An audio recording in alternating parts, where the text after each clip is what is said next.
الحمد لله رب العالمين والصلاة والسلام على رسوله الأمين وعلى آله وأصحابه أجمعين أما بعد فأعوذ بالله من الشيطان الرجيم وإذا بشر أحدهم بالأنثى ظل وجهه مسودا وهو كظيم وقال تعالى يا أيها الذين آمنوا اتقوا الله حق تقاته ولا تموتن إلا وأنتم مسلمون قال النبي صلى الله عليه وسلم فإن خير الحديث كتاب الله وخير الهدى هدى محمد صلى الله عليه وسلم وشر الأمور محدثاتها كل محدثة بدعة وكل بدعة ضلالة وكل ضلالة في النار الحمد لله প্রশংসা আল্লাহর জন্য, শান্তি অবতীর্ণ হোক আল্লাহর রাসূলের উপরে। আল্লাহুম্মা সাল্লি আলাইহি আল্লাহুম্মা বারিক আলাইহি। মহান রব্বুল আলামিনের অশেষ অনুগ্রহে আমরা তার ঘরে বসার সুযোগ পেয়েছি, আলহামদুলিল্লাহ। বিয়াদিকাল খাইর, সব কল্যাণ আল্লাহর হাতে। আর যত খারাপ কাজ আমাদের দ্বারা সংঘটিত হয়ে যাবে এটা আল্লাহর উপরে না চাপিয়ে দিয়ে বলতে হবে এটা আমাদের ভুল, এটা আমাদের অন্যায়, আমরা শয়তানের ধোকায় পড়ে কাজটা করে ফেলেছি। আর যত ভালো হবে ডাইরেক্ট ক্রেডিটটা যাবে আল্লাহর কাছে। সুন্দর বাচ্চা দেখে আমরা বলবো না যে নাকটা বাপের মতো, হাতটা মায়ের মতো, কত সুন্দর দেখতে, চেহারার দিকে মনে হয় তাকায় থাকি, তোমাদের বংশী এত সুন্দর ছেলে নাই। এগুলো অহেতুক কথা, এগুলো বলার কোনো দাম নাই। সরাসরি বলতে হতো মাশা আল্লাহ, তাহলে এই বাচ্চার সবচেয়ে বড় বিপদ থেকে বেঁচে যেত নজর লাগা। আপনার বাচ্চার নজর লাগবে কিনা জানি না, মুহাম্মদ সাল্লাল্লাহু আলাইহি ওয়াসাল্লামের নিজের লাগছে, আপনি এখন বুঝে নেন। সূরা ইখলাস, ফালাক, নাস, সূরা বাকারার শেষ দুই আয়াত, সূরা মুলক, এগুলো আপনি একটু শানে নজুল পড়ে দেখবেন। বিশেষ করে সূরা ফালাক, নাস, আমাদের নবী সাল্লাল্লাহু আলাইহি ওয়াসাল্লামকে পর্যন্ত কুফর করা হয়েছিল, আমার নবী সাল্লাল্লাহু আলাইহি ওয়াসাল্লামকে পর্যন্ত নজর করা হয়েছিল। আমি কি আর আপনি কে? তো এই জন্য আমরা ভালো কিছু দেখে বলবো মাশাআল্লাহ, কিন্তু সেটা আবার এমন যেন না হয় যে আমরা হারাম জিনিস দেখে বলবো মাশাআল্লাহ। মানে একটা নিউজ কয়েকদিন আগে দেখলাম যে একজন সিনেমার পরিচালক তিনি বলতেছে যে আপনাদের দোয়া থাকলে আমি আশা করি আমার এই ছবিটা ভালো ব্যবসা করবে ইনশাআল্লাহ। এইটা না, ভালো কাজ, যে কাজের ভিতরে কল্যাণ আছে, বারাকা আছে, যে কাজ হালাল কাজ, সেটা ধান চাষও হতে পারে, গম চাষ হতে পারে, পেঁয়াজ চাষ হতে পারে। মানে মূল কথা হারাম না, কাজটা হালাল। সম্পন্ন হওয়ার সাথে সাথে এর ক্রেডিট আল্লাহকে দিয়ে দিতে হবে, বলতে হবে আলহামদুলিল্লাহ, মাশাআল্লাহ। আর যদি না করেন আল্লাহ আইনু হাক্কুন, তাহলে নজর লাগা সত্য, এটা বদ নজর লেগে যেতে পারে। বদ নজর এত কঠিন, শেখ বিন বাজ রাহিমাহুল্লাহ বলতেন যে ক্যান্সার পর্যন্ত বানায় দিতে পারে, ঘটায় দিতে পারে। সুস্থ বাচ্চাকে দুনিয়া থেকে একেবারে ধ্বংস করে দিতে পারে, ভালো রানিং ব্যবসা একেবারে ধ্বংস করে দিতে পারেন। কুনজর খুব খারাপ জিনিস। পরের জানালা খুব ভালো লাউ দিয়েছে মহান রব্বুল আলামিন, মানুষের নজরের কারণে লাউ ধ্বংস হতে পারে, এটা অস্বাভাবিক কিছু না। তাহলে আমরা মুখ দিয়ে একটু রবের প্রশংসা করি, মাশা আল্লাহ, আলহামদুলিল্লাহ। সবকিছু ভালো যা আল্লাহকে আমরা বলে দেব। যাই হোক, আজকে আমাদের আলোচ্য বিষয় হলো তাওহীদের পাওয়ার এবং শেষ জামানার পরিণতি নিয়ে আমরা কিছু কথা বলবো। আল্লাহ সুযোগ দিন, আল্লাহুম্মা আমিন। একজন মানুষের নাম বলবো, মহামনীষী, তার নাম মুহাম্মদ বিন আব্দুল ওয়াহ্হাব। নাম শুনেছেন? রাহিমাহুল্লাহ। আমি আপনাকে জানাতে চাই যে তাওহীদের পাওয়ার কত। তার গোটা জীবনের সামগ্রিক কর্মকাণ্ডে অত বেশি প্রভাব বেদাতীরা বুঝতে দেয় না, কিন্তু তিনি যে উঁচু কবর, পাকা কবর, মাজার কেন্দ্রিক যে শিরক হতো আল্লাহর এই জমিনে, এই শিরকটা দূর করা এবং তার ভূমিকার কারণে সারা পৃথিবীর টুপিওয়ালা, দাড়িওয়ালা মানুষ, কোরআন পড়া মানুষরা একটা গালি অফিসিয়ালি ঘোষণা করে দিয়েছে, তার নাম দিয়েছে ওহাবি। অথচ ওহাব কি তার নাম ছিল? তার নাম কি বলেন তো? তাজ্জব ব্যাপার। হাজার হাজার লক্ষ লক্ষ কোটি কোটি মানুষ প্রতিদিন তাকে গালি দেয়, অথচ সে গালি তার বাপকে দেয়, আসলে উনি সে না। কি মুশকিল! বেদাতি মানে যে বলদ, আসলেই তাদের কোনো আকল থাকে না, তার একটা প্রমাণ আমার পূর্বের ভিডিও আছে। কথা না মিললে মানুষ আমাকে খারাপ বলবে, কারণ এমনও কিছু আলোচককে আমরা দেখেছি মানে যার গতকালকের মাহফিল আর আজকের মাহফিলের বক্তব্য মেলে না, তিনি তার ব্যক্তিগত কথা বলে একবার এক এক কথা। আল্লাহ ক্ষমা করুন, আল্লাহুম্মা আমিন। আমরা বেশ কিছুদিন আগে আমরা একটা বক্তব্য দিতে গিয়ে একটা পীরের ব্যাপারে আমরা খোলাসা করে জাতিকে বলছি তার এটা কুফরি আকীদা।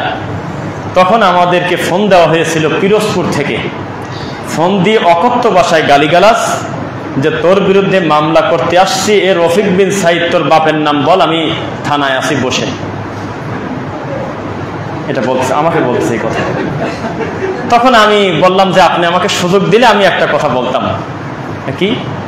আমি বললাম যে আত্মহত্যা যদি জায়েজ থাকতো আমি তোমাকে মারি দিয়ে আমি নিজে মরে যেতাম ভাই। রফিক বিন সাইদ তোর বাপের নাম বল, এটা হইল? এইটুক বিদ্যা আল্লাহ তোমাকে দিল না যে তুমি আমার বাপের নাম ধরেই ডাকলে, ওর ভিতর আমার আব্বার নামটাও আছে, অথচ তুমি গিয়েছো থানায় মামলা করতে। কেন? কারণ তুমি যাকে মহব্বত করো, ভালোবাসো, আমার কোনো বক্তব্য সেই পীরের বিরুদ্ধে গেছে। কেমন বিবেক নিয়ে আল্লাহ তোমাকে জমিনে রাখে? আব্দুল ওয়াহাব আন-নাজদি রাহিমাহুল্লাহ, মুহাম্মদ বিন আব্দুল ওয়াহাব, এই মানুষকে দিয়ে আল্লাহ একটা প্রভাব বিস্তারকারী খেদমত নিয়েছিলেন। তার অবস্থা ছিল শিরকের বিরুদ্ধে। শিরকের বিরুদ্ধে অবস্থান নেওয়ার কারণে তাওহীদের পাওয়ারটা এতই বেশি, সারা পৃথিবীর কোটি কোটি মানুষ একটা অফিসিয়াল গালি বানাইছে, তার নাম দিয়েছে ওহাবি। এই শব্দ দ্বারা আমাদেরকে যে গালি দিচ্ছে, মূলত আমাদের কিছুই আসা যায় না। আমরা ওহাবি, আসলেও আমরা ওহাবি। কারণ আমার আল্লাহর ওয়ালিল্লাহিল আসমাউল হুসনা ফাদউহু বিহা, আল্লাহর যতগুলো সুন্দর সিফাতি নাম রয়েছে তার ভিতরে একটা হলো ওয়াহ্হাব। ইন্নাকা আনতাল ওয়াহ্হাব রব্বানা লা তুযিগ কুলুবানা বাদা ইদ হাদাইতানা ওয়া হাব লানা মিন লাদুনকা রাহমা ইন্নাকা আনতাল ওয়াহ্হাব।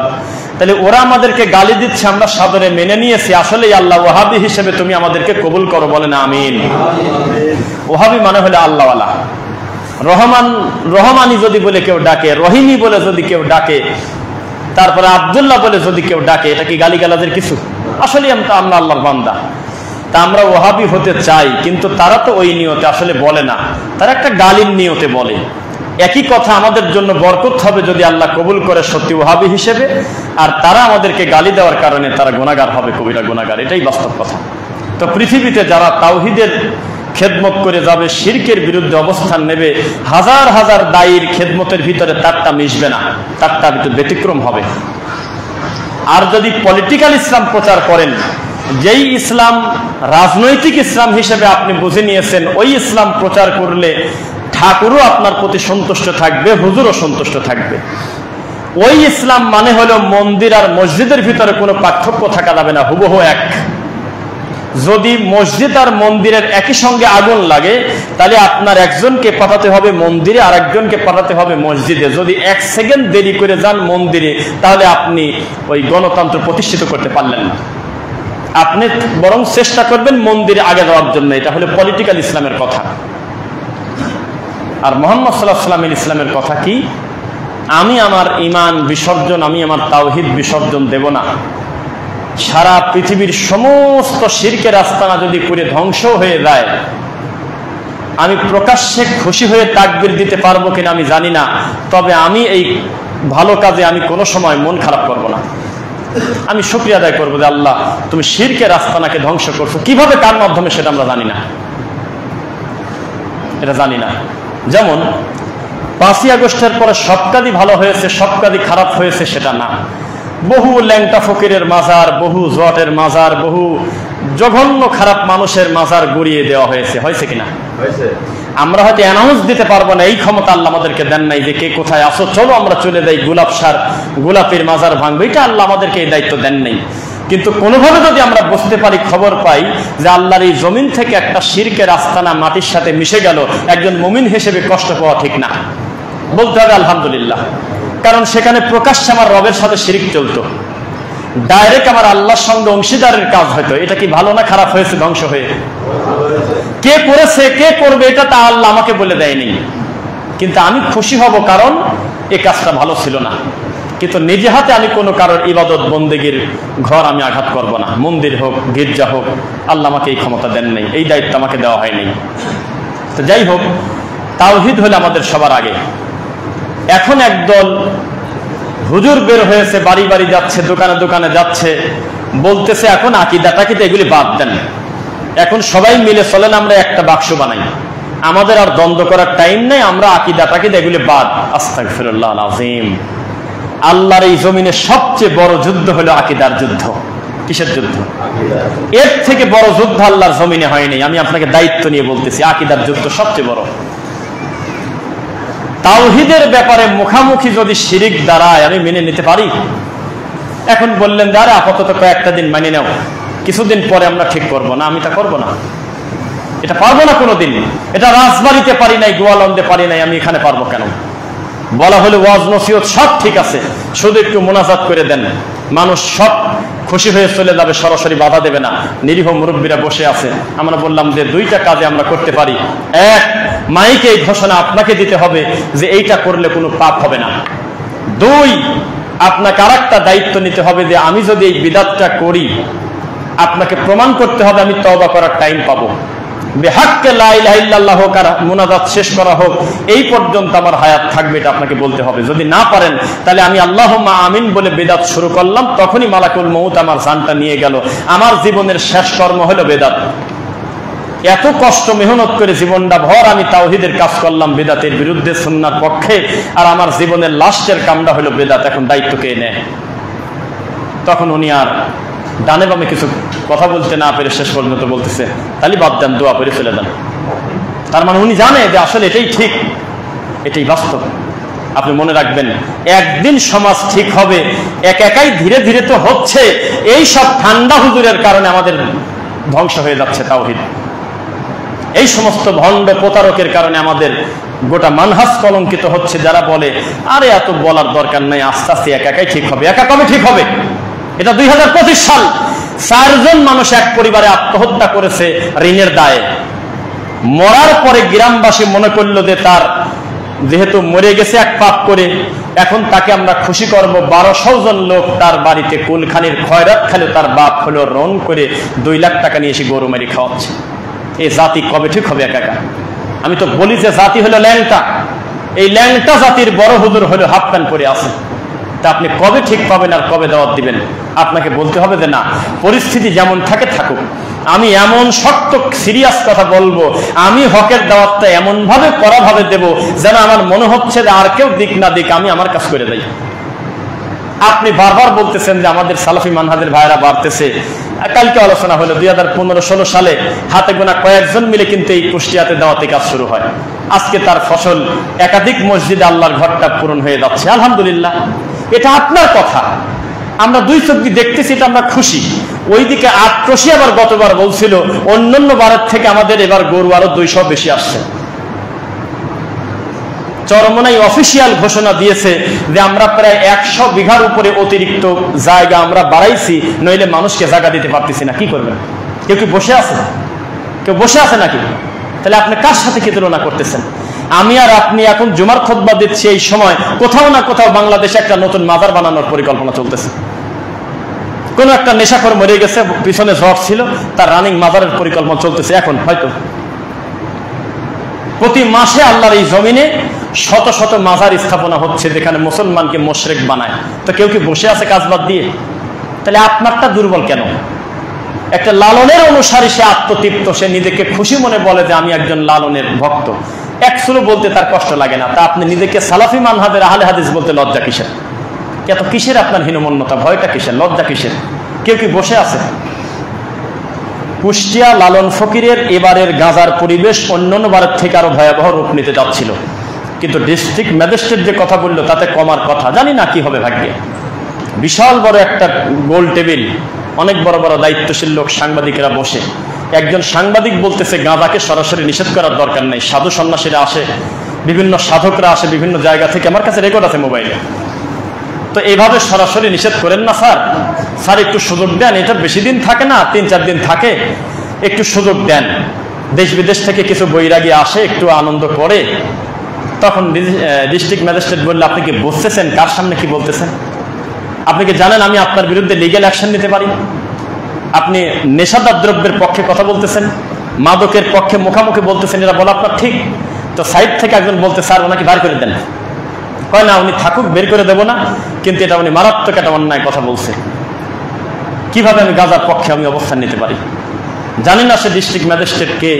আমার সাধ্য থাকলে আমি তাড়াহুড়া করে গিয়ে তার সাথে দেখা করে তাকে আমরা আরো দিনের ব্যাপারে কাউন্সিলিং করতাম, যে আপনার একটা বক্তব্যের দ্বারা এই লালন ফকিরে যদি গাঁজার আসরটা বন্ধ হয় আপনার অফিসিয়াল সিদ্ধান্তে, আপনি কত বড় সাদাকায় জারিয়ার নেকি পাবেন তা আমরা মানুষ জানি না।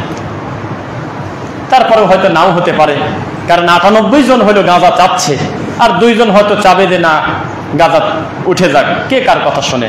গণতান্ত্রিক নিয়মে আগালে ওই ডিস্ট্রিক্ট ম্যাজিস্ট্রেট পারবে না, উনি হেরে যাবেন। তখনই গাঁজার পক্ষের ভোট বেশি পড়বে। এটা হলো আমাদের সেই দেশ, সেই বাংলাদেশ। এই দেশে দাওয়াত দিতে গিয়ে যদি আমি মনে করি আস্তে আস্তে ঠিক হবে, একদিন না একদিন বুঝ আসবে। কবে আসবে? কবে বুঝ আসবে? আর কতগুলো মসজিদ ভাঙলে একা একা বেদাতি ঠিক হবে?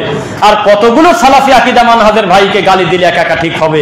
আর কতগুলো মাদ্রাসা ভাঙলে তার একা একা ঠিক হবে? এই ডেটটা আজকে খুতবায় দিয়ে যান। এসব ঠান্ডা মার্কা এই সমস্ত কথা আমাদের সামনে বলবেন না। আমরা কোনো নরম লোকের বক্তব্য শুনে সালাফি হইনি। আমরা খুব কড়া কথা শোনার পরে আমাদের আল্লাহ দিন দিয়েছে। প্রথম 2 মাস 6 মাস তাকে গালি দিয়েছিলাম, এরপরে ওই লোককে আবার আমরা আল্লাহর জন্য ভালোবাসা শুরু করছি, পরবর্তীতে আহলে হাদিস হয়ে গেছে আলহামদুলিল্লাহ। তাছাড়া আপনার হুজুর যে বক্তব্য দেয় ওই কথা শুনে আহলে হাদিস অত দূরের কথা, বরং আরো পরিস্থিতি খারাপ আছে। একই ডক্টর আব্দুল্লাহ জাহাঙ্গীর স্যারের বক্তব্য শুনে আহলুল হাদিসরা তার জন্য অন্তর থেকে দোয়া করে, তার বইগুলো পড়ে, প্রচার করে, লাইব্রেরিতে বিক্রি করে, আর তার ছাত্র যারা দাবি করে, তার কাছের মানুষ যারা দাবি করে, এখনো ওই মানহাজি বোঝে না, এখনো বেদাতির কোলের ভিতরেই পড়ে আছে। অথচ এই সম্মানী মানুষকে যোগ্য মান দেয় একমাত্র বাংলাদেশে আহলুল হাদিসরা।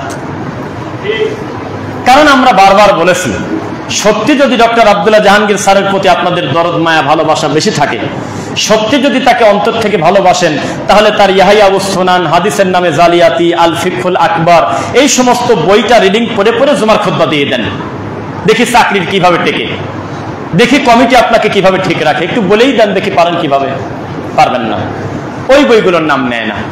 উনি যে নরম বক্তব্য দিয়েছে, কিছু ব্যালেন্স করে বা কিছু কৌশল অবলম্বন করে দাওয়াতি কাজ করেছে, এই সমস্ত নিউট্রাল 2-4টা কথা নিয়ে এসে মূলত তাদের টার্গেট আহলে হাদিসদেরকে কিভাবে ব্যঙ্গ করা যায়।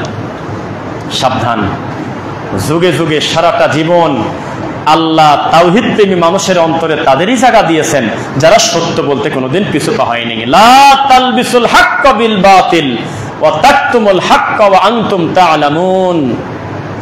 খবরদার, তোমরা সত্য আর মিথ্যাকে মিশ্রণ করে দিও না। সত্য সত্য, মিথ্যা মিথ্যা। যদিও শেষ জামানায় ইউকাযযাবুস সাদিক ইউসাদ্দাকুল কাযিব, ততদিন পর্যন্ত কিয়ামত হবে না যতদিন মিথ্যাকে সত্য মনে না হবে, সত্যকে মিথ্যা মনে না হবে। এতদিন ওই যে মুরব্বী বাবাজিরা নাতিদেরকে, বাচ্চাদেরকে বলতো যে শোনা কথা বিশ্বাস করিস না, বলতো না? ছোটবেলায় শুনছেন কিনা যে শোনা কথা বিশ্বাস করো না? কিন্তু আজকে আমি খুতবায় বলতেছি, দেখা কথা বিশ্বাস করেন না। আমি বললাম আজকে, কেউ কথা কিভাবে উল্টাবেন? দেখা কথা বিশ্বাস করেন না, আমি বললাম আজকে। হুবহু আপনি, ঠোঁট নড়তেছে আপনি, একেবারে চেহারা আপনি, আপনি হেঁটে যাচ্ছেন, আপনি নাচতেছেন, অথচ আপনি একজন আলেম, আপনি ড্যান্স দিচ্ছেন, হাঁটা চলা চেহারা হুবহু এক, কিভাবে ঠিক করবেন?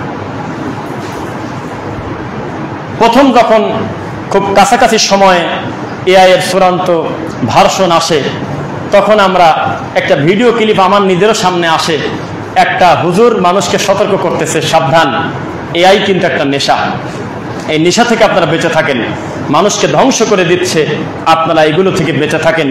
আমি শুনতেছি ভালো কথা বলে, শেষের দিকে বলতেছে আমি নিজেই এআই। পরে দেখি আসলেই তাই, এমন ভাবে গহনা দিয়ে সাজানো হয়েছে আপনার ধরারই ক্ষমতা নাই। হেঁটে যাচ্ছে, ঠোঁট নড়তেছে, চেহারা, হাঁটা চলা, আশপাশে মানুষ সেরে যাচ্ছে, পানি, গরু, কুত্তা, একটা বাজারে আশপাশে যা থাকে একেবারে ন্যাচারাল, কোনো কম বেশ নেই। কিছুদিন আগে ছিল ছবি বিকৃত করা যেত, ব্যক্তির এ পর্যন্ত ঠিক আছে, শুধু মুখটা খুলে লাগায় দিচ্ছে, কিন্তু এখন পুরো ভিডিও রানিং হয়ে যাচ্ছে, মনে হচ্ছে উনি এই কথাগুলো বলতেছেন। আপনি ফেতনা কাকে বলেন? কোথায় যাচ্ছেন আপনি? খুলিকাল ইনসানু আজুলা, মানুষ হলো তরাপ্রবণ জাতি, আর মানুষ দ্রুত সবকিছু ভুলে যায়, নইলে জমিনে মানুষ টিকতে পারতো না। সবাই ব্যস্ত, একটা ইস্যু আসতেছে, কয়েকদিন থাকতেছে, আবার নতুন ইস্যু আসতেছে, আবার সেটা নিয়ে পড়ে যাচ্ছে, মানুষের স্বভাব। আজকের এই দিনে তাওহীদ আমি মানি, তাওহীদ যে কি জিনিস এটা জোরে জোরে প্রচার করাটাই একটা বড় জিহাদ, বিশাল বড় জিহাদ, খুব কঠিন।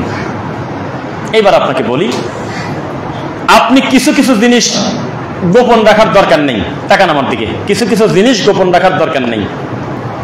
যেমন রাসূল সাল্লাল্লাহু আলাইহি ওয়াসাল্লামের একজন স্ত্রী আম্মাজান সাফিয়া বিনতে হুয়াই, নাম শুনেছেন কেউ? রাদিয়াল্লাহু আনহা। এই সাফিয়া রাদিয়াল্লাহু আনহা, হাদিসটা আছে সহিহুল বুখারী 5235, আমার ভালোই মনে আছে 5235, ইনশাআল্লাহ এটাই হবে।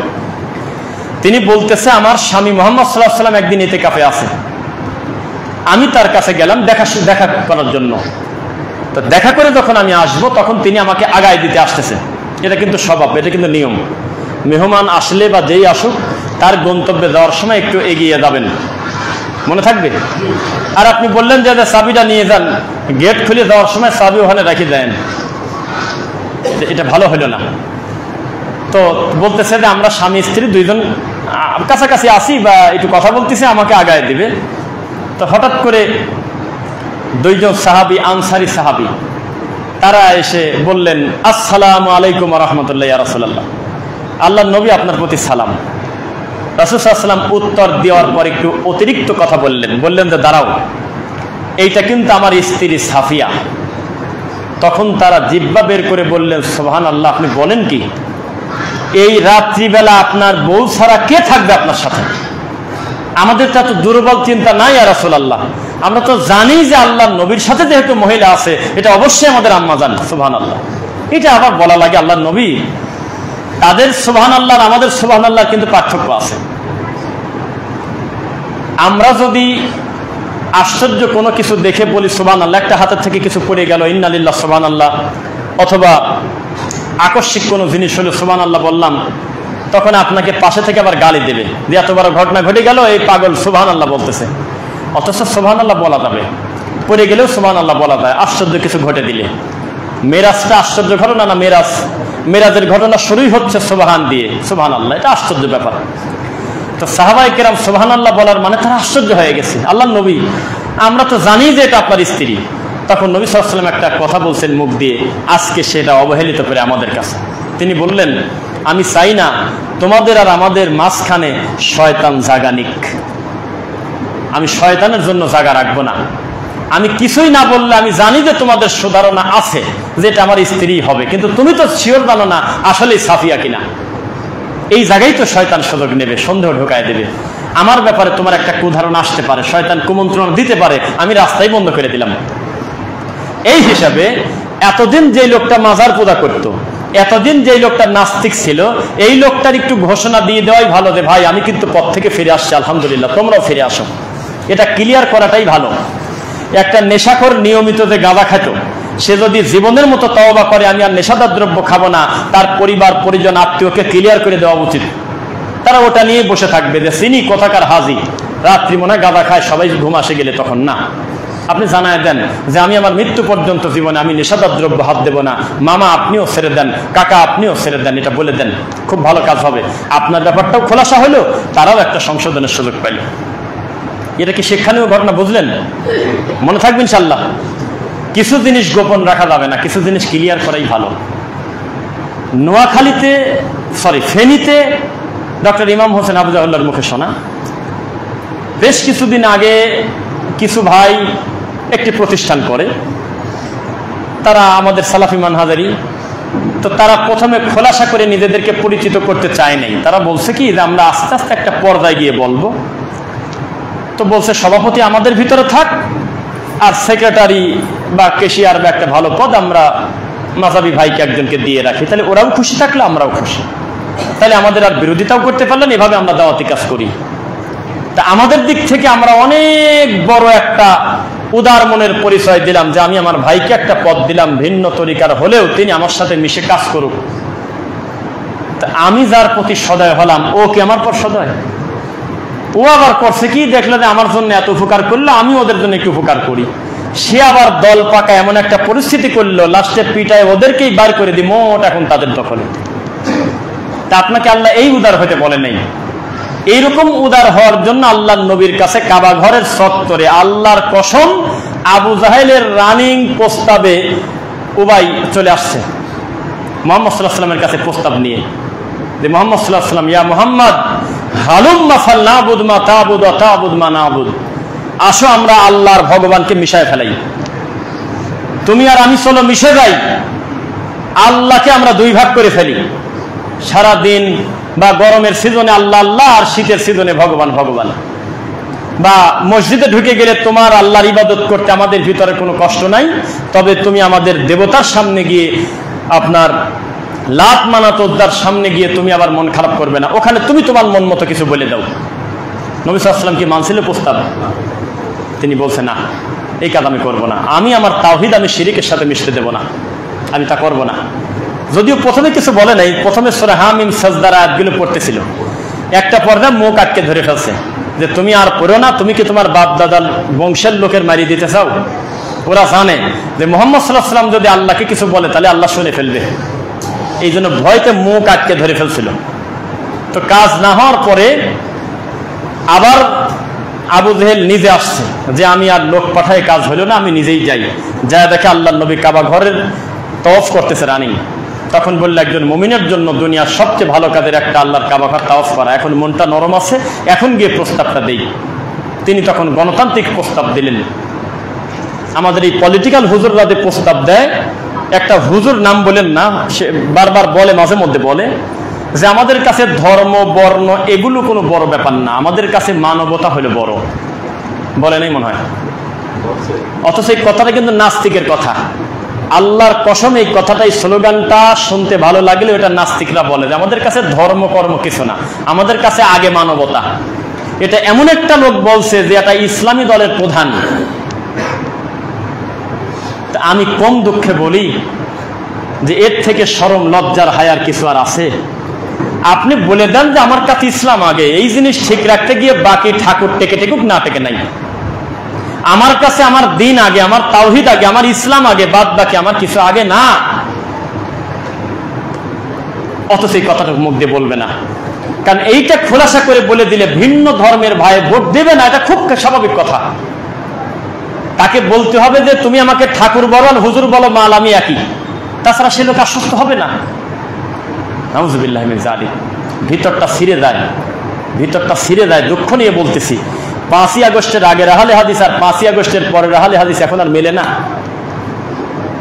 কি যে বলে মুখ দিয়ে, ল্যাংটা বাচ্চার মতো বড় বড় দায়ী পোস্ট দেয়, এগুলো সহ্য করা যায় না। যে কিসের সাথে যার না আছে শরীয়তের লাভ, না আছে দিনের কোনো কল্যাণ, এটা ফালতু জিনিস নিয়ে পড়ে থাকে, এটা দুঃখ লাগে আমাদের। আমরা এই সিস্টেমেরই বিরুদ্ধে।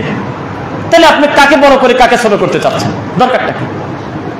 আপনি ওই নিয়তে থাকেন, আগেও আমার কাছে যেটা শিরিক ছিল এখনো সেটা শিরিক আছে, আগেও আমার কাছে যেটা বিদআত ছিল এখনো সেটাই আছে, আমি কম বেশ করবো কেন?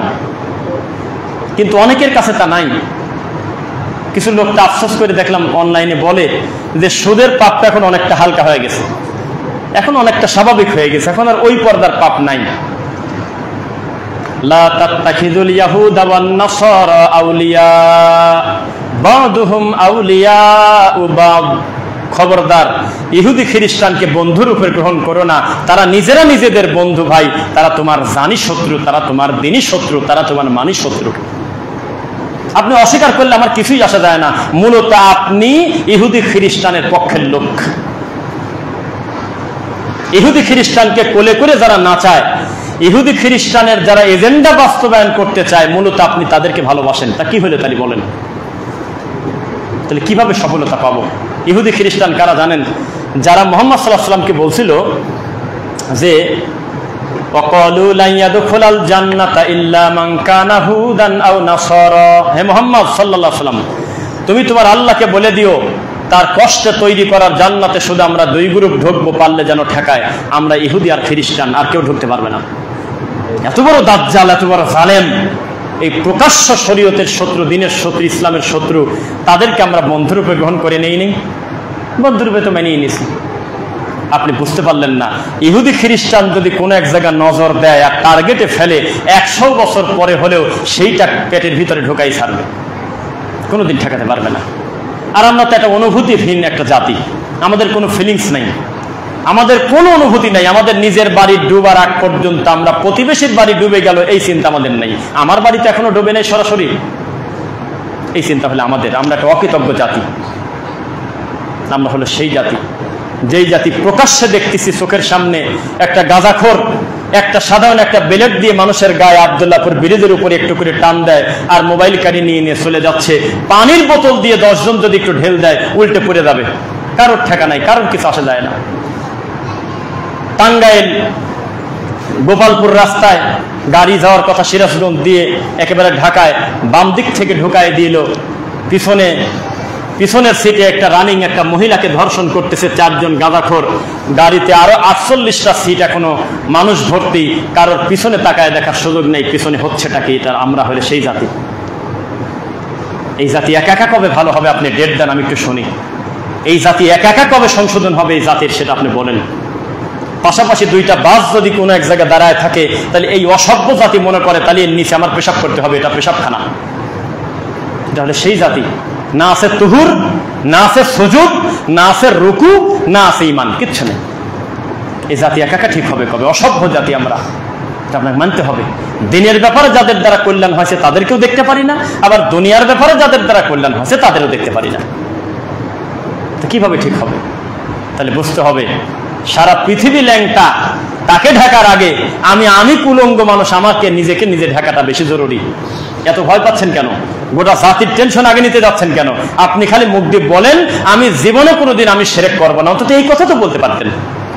আমি জীবনে কোনোদিন বিদআতি আমল করবো না, আপনি নিজেরটা নিজে বলতে লজ্জা পাচ্ছেন কি কারণে? লজ্জা পায়, লজ্জা পায়। চট্টগ্রামে গিয়ে দেখেন সেখানে জাতিসংঘের মতো জাতে বেদাতে সঙ্গ হয়ে গেছে।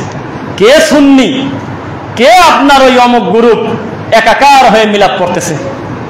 কিসের লম্বা টুপি, কিসের গোল টুপি, একাকার হয়ে মিলাদ পড়তেছে। কারণ ওই জায়গার চট্টগ্রামে আর সিলেট থেকে মার্কাজ শিরকের ওই রাজধানীতে থেকে ওর জানে যে আমি এত বড় শিরকের মুখামুখি বিরোধিতা করে আমি ভোটও পাবো না, আমার ইমামতিও থাকবে না। আবার ওই একই মানহাজের লোক যখন আবার রাজশাহী রুটে যায়, চাপার দিকে যায় যেখানে আহলে হাদিস বেশি, সেখানে আবার ওদের সাথে মিলেমিশে শিরকের বিরুদ্ধে যারা আছে। কি করবেন? এই তো অবস্থা আমাদের ইমানের। এখানে আসি, ওখানে গেলে তাও পায় আসি, কিভাবে চলবেন?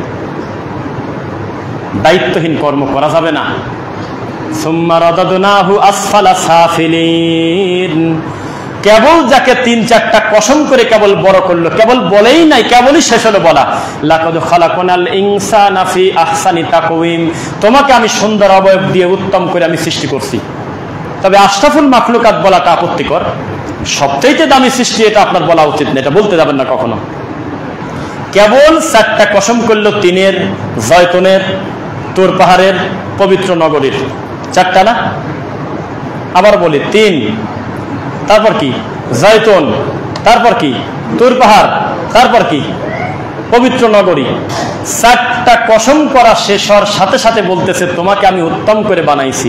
বলতে বলতে আবার কথা পুরাটা উল্টা বলতেছে, একটু যদি নিজের জায়গা থেকে সরে দাও তাহলে কিন্তু সুম্মা রাদাদনাহু আসফালা সাফিলিন, একবারে উল্টা করে পিছনের দিক দিয়ে দেবো, একবারে নিচের দিকে দিয়ে দেবো। যা, তো সম্মানী মানুষ যখন বাচ্চা সাজে, যার মর্যাদা বেশি, যার ইজ্জত বেশি, যার দ্বারা দিনের কল্যাণ হবে, এলেমালা মানুষ, এই মানুষ যদি বাচ্চা হয়ে যায় এই ধর্মের আর কোনো জাত থাকে না, থাকে না।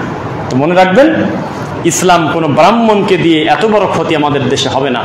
অবশ্যই ক্ষতি হবে, এত বড় ক্ষতি হবে না। একটা নাস্তিক আর একটা নাস্তিক বানাতে 3 মাস 6 মাস বছর লেগে যায়।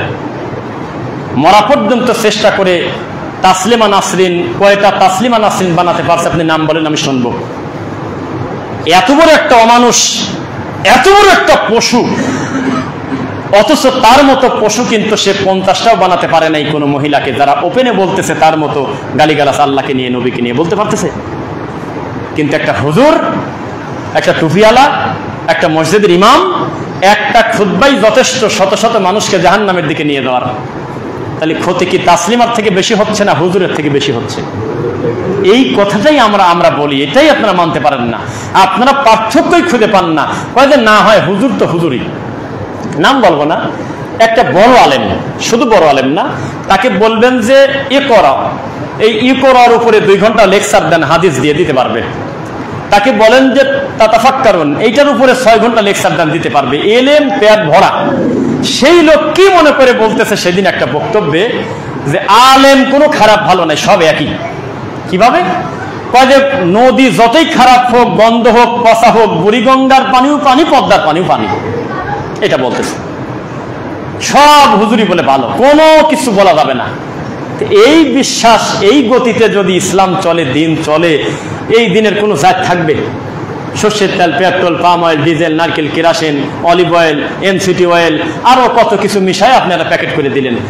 জিনিস হয়তো তার তার জায়গায় মূল্য আছে, কিন্তু মিশায় আপনি কামড়া করলেন কি, পুরা তো বেজাত হয়ে গেল। তো প্রত্যেক আলেমের মর্যাদা আছে কেন? গিয়াসউদ্দিন তাহেরিকে আমি আর আপনি বাউল বলি, আরো বিভিন্ন ভাষায় বলি।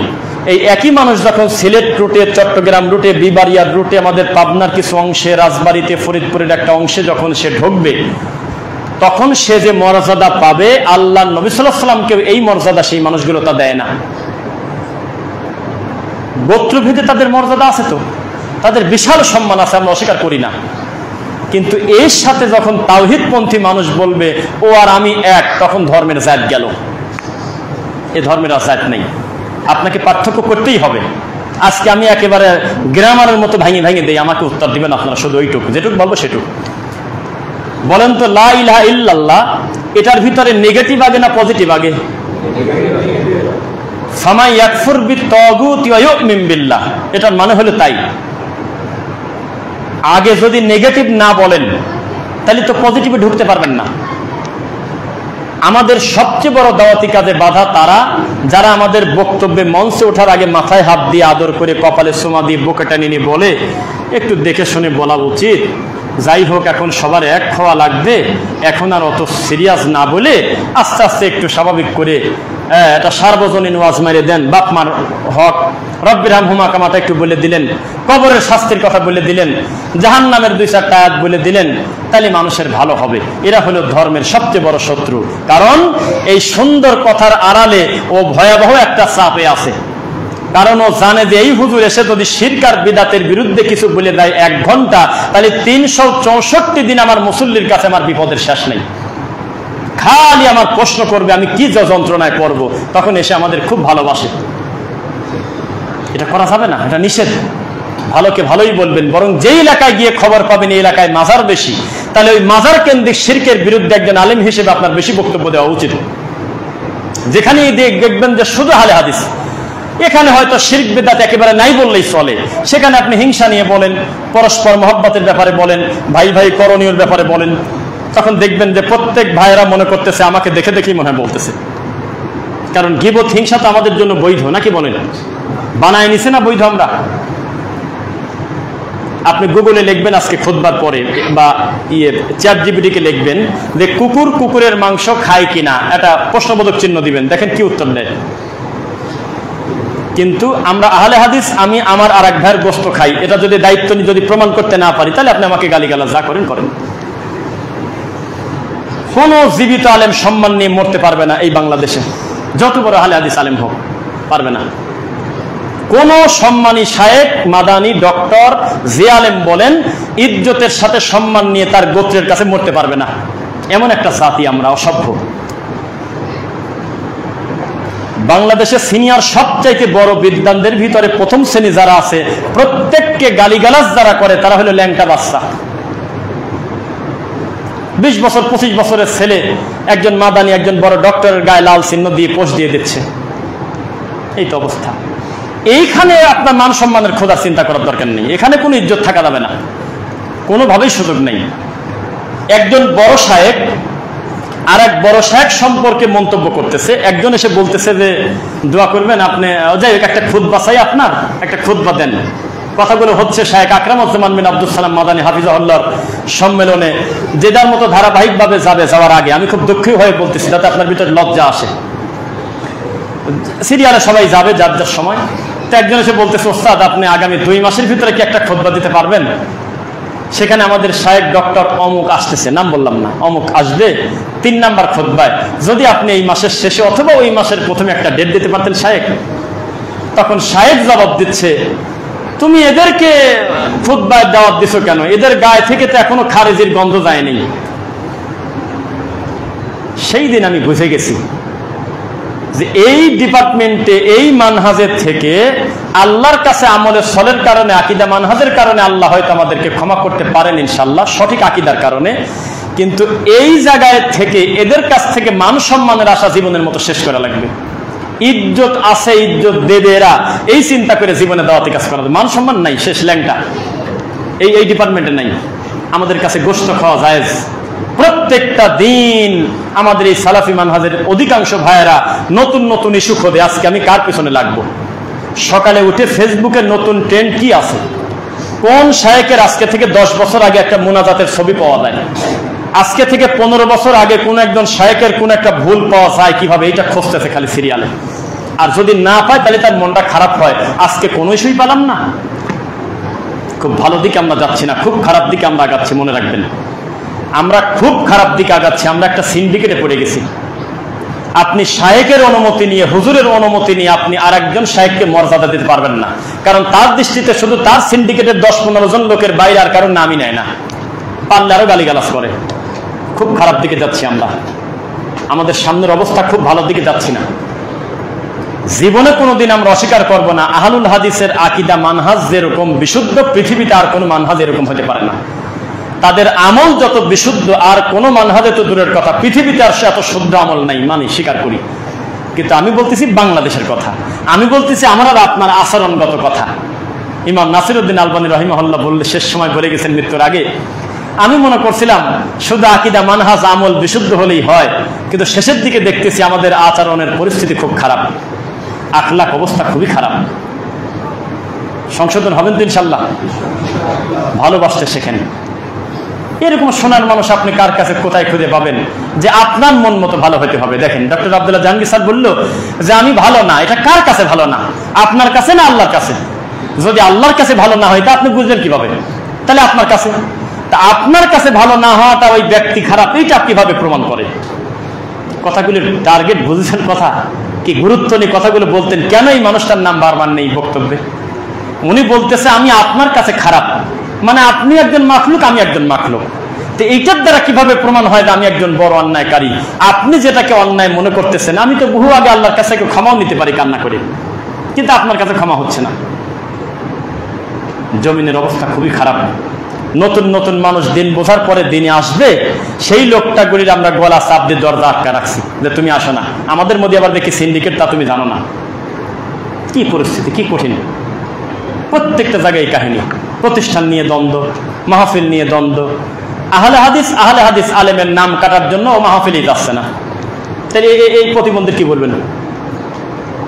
দুইজনই সমপর্যায়ের বড় বিদ্বান, একজন একজনের ব্যাপারে একেবারে উলঙ্গ গীবত করতেছে, পরনিন্দা করতেছে, সরাসরি ডাইরেক্ট নাম ধরে বলে দিচ্ছে। কি করবেন? মাঠ নষ্ট হচ্ছে না, পরিবেশ? আর আমাদের কিছু দায়ী মনে করে যে তারা দেখ খোলা মাঠে একজন বড় আলেমের নাম ধরে আকীদা মানহাজ বিশুদ্ধ, সব ঠিক, তো দুনিয়াবি ভুলের কারণে তার নাম ধরে যে পাবলিকের সামনে বললাম, এতে শরীয়তেরই লাভ কি, ওই লোকেরই লাভ কি? উনি বোঝে না। উনি মনে করে আমার কথা মনে হয় মাঠেই পড়ে থাকে। অথচ পরবর্তীতে আমরা যখন দাওয়াতি কাজ করতে যাই, দেখি প্রত্যন্ত গ্রাম অঞ্চলেও এই সমস্ত বক্তব্যের প্রভাব পড়ে, কিন্তু উনি জানে না। উনি তো বক্তব্য দিয়ে চলে গেছে মাশাআল্লাহ, আর কেউ কারো সামনে কিন্তু সংশোধন করে দেয় না। এই মসজিদে এরকম 2 জন মুসল্লি আমি পাবো কিনা জানি না, 2 জন পেতে পারি, সেজন্য 2 জন বললাম, যে ডাইরেক্ট সরাসরি বলবে রফিক ভাই আসসালামু আলাইকুম, আপনার ওই দিনের ওই কথাটুকুন ঠিক ছিল না, পরিবর্তন করে নিয়ে, এটা বলে না, খালি মানুষ পূজা করে। একবারও শায়েকের হাত ধরে বলে না যে উস্তাদ কিছু মনে করবেন না, আপনার অমুক বক্তব্যে এই বিষয়টা মনে হয় একটু পরিবর্তন করার দরকার, এটা বলে না। জি হুজুর, জি হুজুর, জি শায়েক, মানে পূজা করে। তার তওবার দরজা বন্ধ করে ফেলে, তার সংশোধনের দরজা বন্ধ করে ফেলে, তাকে একেবারে সেই পর্দায় নিয়ে যেটা ভুল ডাইরেক্ট বলে দিবেন যে এই কারণেই তো আমরা আহলুল হাদিস, যে হাজার হাজার অপরাধকে, শিরিককে, বেদাতকে কবর দিয়ে সঠিকটা মানছি। কত কিছু ত্যাগ করতে হয়েছে, আর একটা ভুল সংশোধন করে নেব না? ডাইরেক্ট বলে না, কিছুতেই ডাইরেক্ট বলে না। প্রশ্ন করুক যে আপনি একজন শায়েক, কেন আপনি আরেক শায়েখের নাম ধরে আপনি খোলা মাঠে বক্তব্য করেন? আমাদের মাঠে সমস্যা হচ্ছে, আমাদের দাওয়াতি কাজে ক্ষতি হচ্ছে। আশাবাদী আপনি এই ধরনের কাজ করবেন না, আপনার কল্যাণকামী। আসসালামু আলাইকুম। দেন তো 5টা প্রশ্ন। আপনি কি প্রশ্ন দিলেন? আপনি প্রশ্ন দিলেন যে জামাত 15 মিনিট পর করে, আমি কি একা একা পড়ে নিতে পারি? এই তো প্রশ্ন। তো কি সংশোধন হবেন? মানুষকে ডাইরেক্ট সংশোধনের চেষ্টা করে দেন। সারাদিন ফেসবুকে যদি লেখেন, ওই লোকটার যদি ইচ্ছাও থাকতো যে ভুলটা সংশোধন করব, তার বিরুদ্ধে খোলা পাবলিকলি কিছু বলার কারণে আরো বিগড়ে যাবে, আর ওই ভুলটা ডবল করে করবে, নতুন করে ফিরে আসা তো দূরের কথা। পরিস্থিতি খুব খারাপ দিকে যাচ্ছে, আমরা মনে রাখেন। আমার এই কথা ভবিষ্যৎবাণী না, এটা পরিস্থিতির কারণে বলতেছি। আপনি আগামী কিছুদিন পরে আমাকে বলবেন, আমি আশাবাদী যে আমি কথাটা বলছিলাম। আমাদের এই মানহাজে আমরা যারা আছি, আমাদের কর্মকাণ্ডের কথা বলতেছি, আমাদের মানহাজ নিয়ে কোনো প্রশ্ন নাই। আমরা কঠিন খারাপ দিকে যাচ্ছি, আমাদের পরিস্থিতি খুবই খারাপের দিকে যাচ্ছে। আমরা নিজেরা নিজেদেরকে ঠেলে দিচ্ছি, খুব খারাপ দিকে যাচ্ছে। মূল ফোকাস থেকে আমরা সরে গেছি। ইবলিস এটাই চায়, আমরা অধিকাংশ গা ভাসিয়ে দিয়েছি। এটা করা যাবে না, এটা করার দরকার নেই। যুগে যুগে ইমাম বুখারী রাহিমাহুল্লাহ কিন্তু মিনিটে মিনিটে পয়দা হয় না। তার সময় কিন্তু কম ছিল না লোক, তার সময়ে বিদ্যান কম ছিল না। কিন্তু কিয়ামত পর্যন্ত তাওহীদ প্রেমী মানুষের মনের মধ্যে ইমাম বুখারী যেভাবে ঢুকে গেছে, আর কাউকে কি আল্লাহ ঢুকার সুযোগ দিয়েছে এইভাবে? তো দাওয়াতেরও তো একটা গতি থাকে, থাকে কিনা? দাওয়াতেরও তো একটা প্রভাব থাকে। মুহাম্মদ বিন আব্দুল ওয়াহাব আন-নাজদি রাহিমাহুল্লাহ এক কবর ভাঙাকে কেন্দ্র করে এক দৃশ্যমান শিরকের বিরুদ্ধে অবস্থান নিয়ে আজকে তার দরজা কোন জায়গা? এদিন হিসাব করে চলবেন, মানুষের চিন্তা করে কে আমাকে নিষেধ করলো, কে আমাকে কি বলবে, জনপ্রিয়তা, এইদিকে না তাকিয়ে আপনি নিজের সঠিকের উপরে থাকেন। আর নিজের ভাইয়ের ব্যাপারে রুহামা ও বাইনাহুম হন। আশিদ্দাওয়ালাল কুফফার আমাদের ভিতরে আছে, অস্বীকার করবো না। কাফেরদের বিরুদ্ধে, শিরকারীর বিরুদ্ধে, কুফরকারীর বিরুদ্ধে, বিদাতের বিরুদ্ধে আমরা কঠিন, এই কথা কোনোদিন অস্বীকার করবো না। কিন্তু নিজেদের ব্যাপারে কিন্তু আমরা রুহামা নাই, আন্তরিকতা খুবই কম। ফিরে আসবেন ইনশাল্লাহ, ফিরে আসবেন। একটা পদের জন্য, একটা চেয়ারের জন্য একই আকীদা, একই মানহাজ, দুইজনেরই আমল এক, অকারণে সেই ভাইয়ের বিরুদ্ধে লেগে গেলাম, এইটা কোন লজ্জা? বাংলাদেশে বহু মসজিদ, আহলে হাদিস মসজিদ কমিটিকে কেন্দ্র করে আজকে দুই গ্রুপ এমনভাবে বিচ্ছিন্ন হয়ে দাওয়াতি কাজ করে, তাদের আলাদা, প্রতিষ্ঠান আলাদা, দাওয়া সেন্টার আলাদা, কর্মকাণ্ড আলাদা। এক গ্রুপ আর এক গ্রুপকে হিন্দু মনে করে। ইল্লা মাশাআল্লাহ। কি কোন দিকে যাচ্ছি আমরা? ফিরে আসবেন ইনশাল্লাহ। আর একটা কথা, আপনি সারাদিন যদি আমাদের সমালোচনা করেন, এতে তা যার করতেছেন এই লোকের কাজেরও তো খুব একটা কিছু হয় না, আসে যায় না। কি হচ্ছে? আপনি নিজেকেই তো নিজে অপরাধী করে ফেলতেছেন। আমাদের এই দেশে জেলা কয়টা, থানা কয়টা?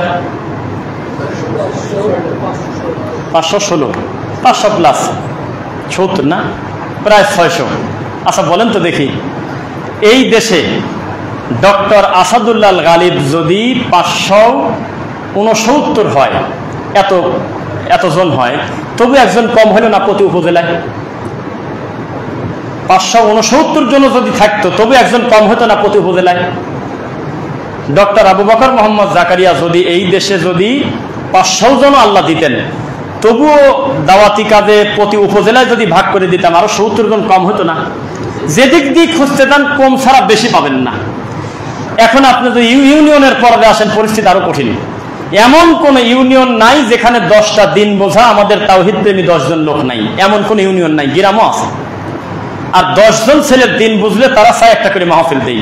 এখন আপনি খুঁজে বের করেন, এই সারা বাংলাদেশে খোলা মাঠে ওয়াজ করার মতো বক্তা আহলে হাদিসে কয়জন আছে? আপনি আমাকে বলেন, আমি শুনবো।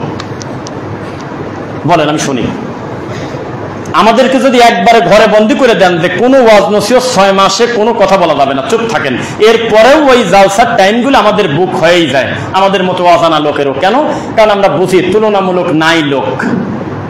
যত দরকার, আরো বেশি দরকার, আরো বেশি দরকার দাওয়াতি মাঠে। যে পরিমাণ শিরক আর বিদআত এই দেশে হয়, যে পরিমাণ দিন বোঝা মানুষ দিন দিন তৈরি হচ্ছে, তাদের মাহফিল, মসজিদ, দাওয়াতি মানহাজ ঠিক রাখার জন্য আরো হাজারো তরুণ দায়ীর এগিয়ে আসা দরকার। দরকার কিনা? আমার কথা বুঝুন না মনে হয়। তাহলে আমি এটা প্রমাণ করে নিলাম, আরো দরকার আছে কিনা শায়েখরা, দায়ী দরকার আছে কিনা? বলেন যে আল্লাহ তুমি কবুল করো। আমাদের দায়ীরাও দেখবেন খোলা মাঠে এসে বলে, হে আল্লাহ, তুমি সারা দেশে তাওহীদপন্থী দায়ী তুমি তৈরি করে দাও, বলে না? আজকে লজ্জা না, ক্লিয়ার বলি, এটা অধিকাংশ ক্ষেত্রে এটা অভিনয় থাকে, এটা এমনি বলার জন্য বলে, মূলত তারা চায় না। হলে আবার সবচেয়ে বড় বাধা তারাই। আপনার সন্তানের জন্য এই কথা বলে গেলাম, আপনার ছেলেকে মাদ্রাসা পড়াবেন না ইনশাল্লাহ? বলেন ইনশাল্লাহ। ছেলেকে একজন দায়ী তরুণ, দায়ী আলোচক, দিন প্রচারক, একজন দায়ী হিসেবে চান কিনা তৈরি করতে? তাহলে আজকে আমার এই যে এখন যেটুকু বলবো খুতবারের লাস্টে 5-7 মিনিট, এইটুক মনে রাখলে তাহলে আপনার সওয়াব পাওয়ার পরিস্থিতি কমে যাবে, তখন আপনার আল্লাহর দিকেই ইশারা থাকবে ইনশাল্লাহ। আপনি এই চিন্তা ভুলে যান যে আপনার সন্তানের মাথায় হাত দিয়ে বড় আলেম বলবে আমার অন্তরটা ভরে গেছে, তুমি দাওয়াতি কাজ করো, আমার মন খুশি। এটা অভিনয় করবে, কিন্তু মন থেকে সরাসরি ডাইরেক্ট খোলা মাঠে বলবে না। তবে অপেক্ষায় থাকবে যে এই ছেলে ভুল করে কবে, সেই দিন তার পিছনে লাগবো। কিন্তু 99টাতে ভালো কাজ করছে, একদিনও মাথায় হাত দিয়ে বলবে না তুমি আরো বড় হও, দোয়া করি আল্লাহ তোমাকে কবুল করুক, কথা বলবে না। আজকেই আপনার ছেলে গোবরে পদ্মফুল ফোড়ার মতো আমার মতো একটা আলোচক হোক, দাওয়াতি কাজ করুক, আপনার ছেলে আত্মহত্যা জায়েজ থাকলে আত্মহত্যা করবে, যে পরিমাণ বাধা আমাদের মানহাজ থেকে আসবে, একেবারে বড় থেকে নিচ পর্যন্ত, অন্য ঘর থেকে আসবে না। অন্য ঘরের লোক আমাদের মারি ফেললে আমরা হাসবো যে আমার জীবনটা একজন বেদাতি শিরককারীর হাতে গেল, আলহামদুলিল্লাহ। কিন্তু নিজের ঘরের মানুষ এমন বিরোধিতা করবে, মুনাজাতের সময় বলবে আল্লাহ তুমি আমাদের মানহাজে হাজার হাজার তরুণ দায়ী তৈরি করো, এটা এমনি এমনি বলে, হওয়ার পরে তার বড় ব্যথা লাগে যে আমার ঘর থেকে হলো নাকি কারণে, এটা মেনে নিতে পারে না। আমাদের মাঠে সিন্ডিকেট চলে, আমাদের এই মানহাজে সিন্ডিকেট চলে। আমি রিপিট করতেছি এত ক্যামেরার সামনে, সিন্ডিকেট চলে চলে চলে। ওই ঘরানার হতে হবে, বাপদাদার হতে হবে, অন্যায় অমুক অমুকের মাদ্রাসায় থেকে হতে হবে, তাছাড়া হবে না। অমুক অমুক প্রতিষ্ঠান থেকেই হতে হবে, নাহলে হবে না। মেনেই নিতে পারবে না, আপনাকে যত বড় জ্ঞানী হন আপনাকে সহ্য করতে পারবে না এই মাঠে, কোনো দিনও পারবে না।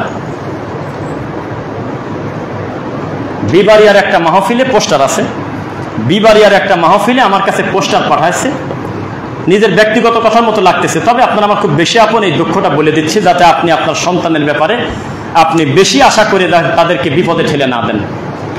পোস্টার পাঠাইছে প্রধান বক্তা রফিকুল ইসলাম বিন সাইদ, দ্বিতীয় বক্তা মাহবুবুর রহমান মাদানী। বয়সেও আমার বেশি হবে সেটা না, সমসাময়িক আমরা একসঙ্গে বন্ধুত্ব, আমাদের দুইজনের এত ভালো বোঝাপড়া, তারপরেও যখন এই পোস্টার পাইছি সঙ্গে সঙ্গে আবার ব্যাগ দিছি, ভাই এই পোস্টার পরিবর্তন করে এই মাদানির নাম যদি উপরে না দেন তাহলে কিন্তু আমার এই সিন্ডিকেটে পড়ে আমি কিন্তু ফাঁসি নেওয়া লাগবে না ভাই। কয় মানে? হ্যাঁ, তাড়াতাড়ি কোনো কথা ছাড়া আমার নামটা নিচের দিকে দেন, পারলে 3 নম্বরে দেন, অন্তত প্রথমে রাখেন না। পরে আবার পোস্টারি করে পরের পাঠাইছে, তখন আমি বললাম যে এইবার পোস্ট দেবো, তাছাড়া দিতে পারবো না। আবার আমার বড় হুজুরের ছেলে এখন রানিং, যদি কেউ মদিনায় রানিং করতেছে, হয়তো কেবল গেল, আমার ছেলের বয়সের মতো, আমার ছোট ভাইয়ের বয়সের মতো, ও যদি 10 বছর পরও মাদানি হয়ে আসে, এই 10 বছর পরেও যদি ওই ছেলেও আমাকে তার মাহফিলে দাওয়াত দেয় আর আমি যদি সেই মাহফিলে যাই, তাহলে সে ওখানকার প্রচার পরিচালক, তার নামটা অবশ্যই উপরে থাকবে না। তো তখন যদি সে নিচে থাকে আর আমার নামটা যদি উপরে থাকে, এই সিন্ডিকেট আমাকে কুকুরের মতো কামড়াবে, ক্রস চিহ্ন দিয়ে বলবে দেখুন আজকে সমাজ কোথায়, মাদানী আলেমের নাম নিচে, এটা বলবে। আমাদের মানহাজে সিরিয়াল নিয়ে আর যে পরিমাণ সিন্ডিকেট চলে, বেদাতিটা চলে না। আমরা নিজের সম্পদকে বিতর্কিত করে দিই। রেজাউল করিম আবরারের মতো একটা 3rd ক্লাস বিয়াদবকে গোটা দেওবন্দি করে রাখে, কোনোদিন তারা নিজেরা বিতর্কিত হতে দেয় না, অন্য কেউ গালি দিচ্ছে দিক। গিয়াসউদ্দিন তাহেরির মতো একটা লালন ফকিরকে কোনোদিন আর এক সুন্নি ডাইরেক্ট সরাসরি তাকে গালিগালাজ করে না, যে অন্য কেউ বিতর্কিত করে করুক, আমরা আমাদের ঘরের জিনিসটা বিতর্কিত করব না। কিন্তু আমরা করি, তাই রাগ করতেছেন মনে হয়। আমরা আমাদের সম্মানিত দায়ীদের হাতে পায়ে জড়ায় ধরে আমরা তাকে মান-ইজ্জত ল্যাংটা করে দিচ্ছি, এটা আমাদের কাজ। এটা কি ঠিক হচ্ছে বলেন? আমি এটা বলতে পারতাম না যদি দেখতাম যে আমার মার দরকার, আরো কিছু জিনিসই করার দরকার, তাহলে আমার হয়তো একটু হাইড করে রাখা লাগতো। এগুলো থেকে আমি সিন্ডিকেট থেকে দূরে, আলহামদুলিল্লাহ।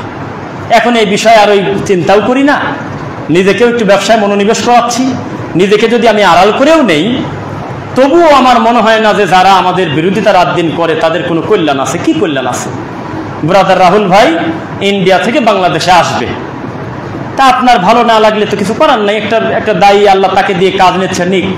একজন মাদানি পোস্ট দিয়ে দিচ্ছে যে আমরা যতদূর জানি ইন্ডিয়া থেকে তো গরু আসা নিষেধ, এই গরুটা কিভাবে ঢুকে গেল?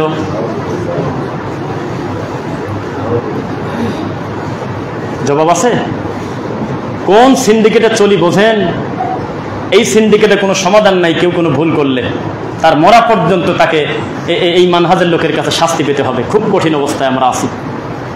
এদের কাছে ল্যাংটা লোকের খুব দাম।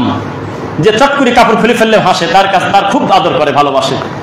কিন্তু যারা হাঁটুর উপরে কাপড় ওঠাতে পারবে না জীবনে কোনোদিন, তাদের দেখতে পারে না। খুব কঠিন। পুরা সিন্ডিকেটে আছি আমরা।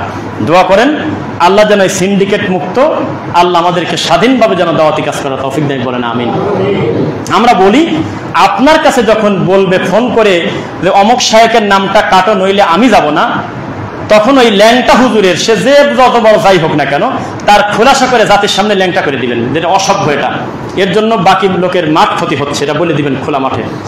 যত বড় উসমানের লোক হোক, উসমানের বেইজ্জত করে দিবেন। যদি দেখেন যে আকীদা ঠিক, মানহাজ এক, সব এক, দুনিয়াবি কোনো কারণে, জাগতিক কোনো কারণে এই লোকটা আর একটা লোকের নাম ধরে বলতেছে, উনি থাকলে আমি যাব না, তাহলে বলবেন যে এটা তাহেরের থেকে খারাপ। এটা বুঝে নিন। কিছু শত্রু তো আছে কিনা? আল্লাহ আমাদের হেদায়েত দিক, বলুন আমিন। জুমার খুতবার প্রথম পর্ব শেষ করছি। বারাকাল্লাহু লানা।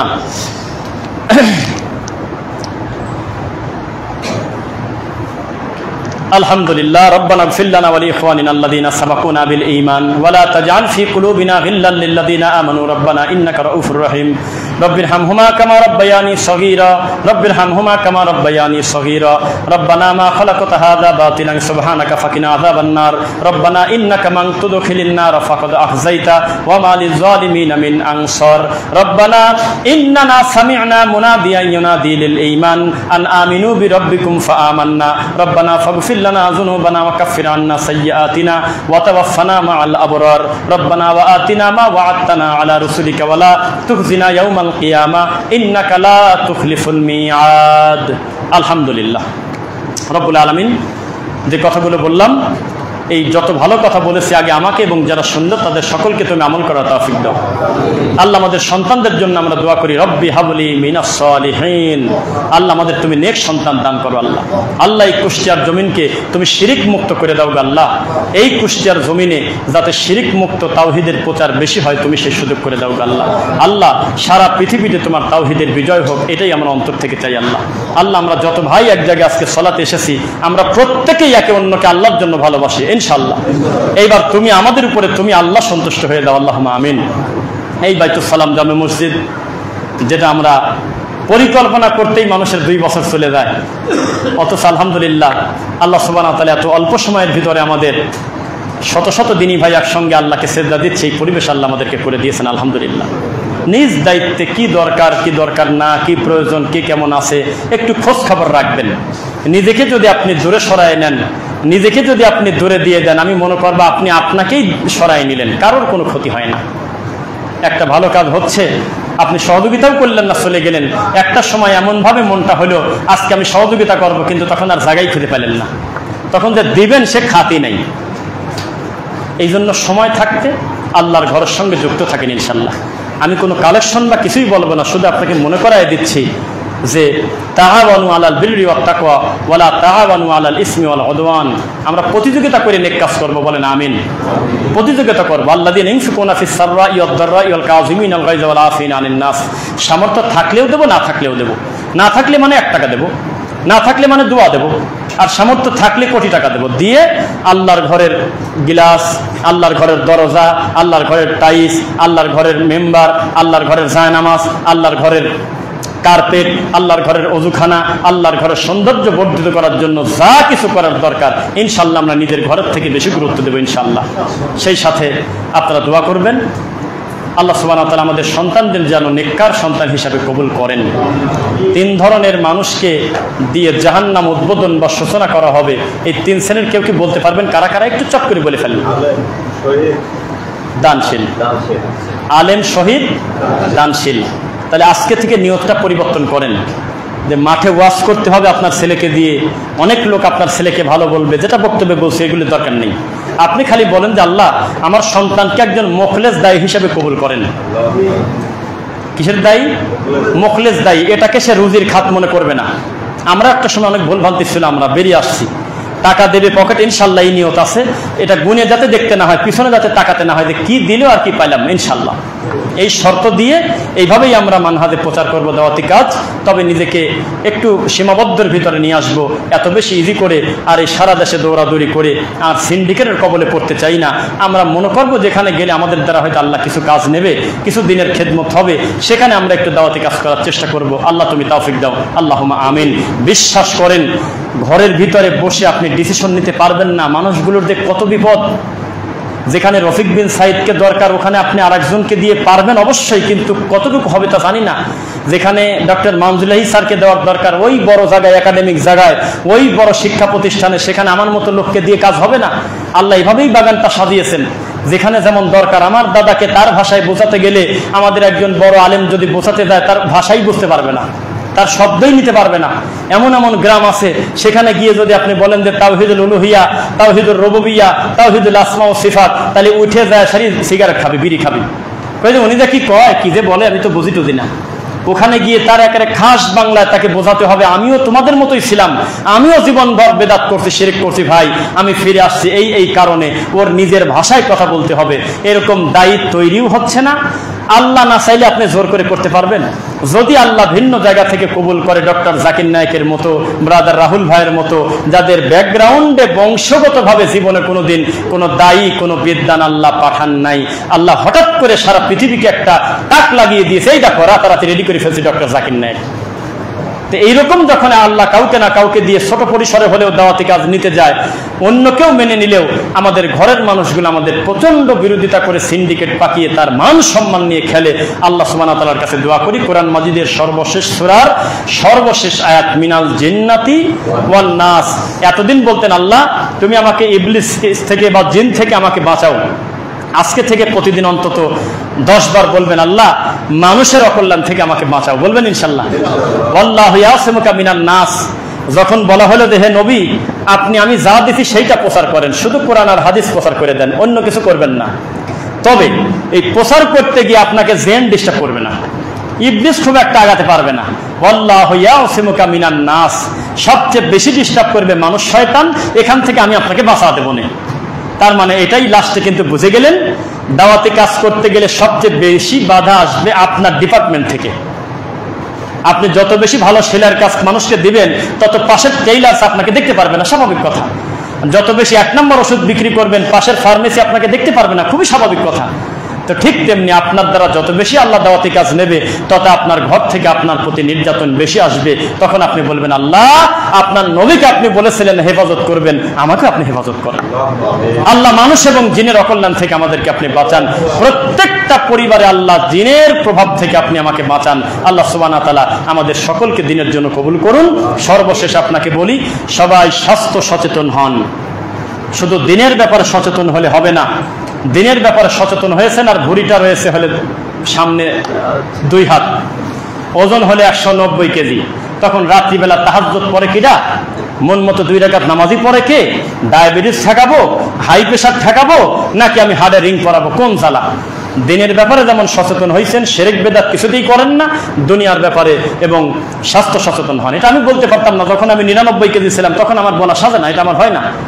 আমি যখন নিজেকে কমাইছি 25 কেজি, এখন আমি মানুষকে বলতে পারি এটা আমার বলা উচিত যে আমি ডাক্তার না ঠিক, তবে একটু চাইলে আপনারা বাঁচতে পারবেন, ভালো খাবেন, সুস্থ খাবার খাবেন।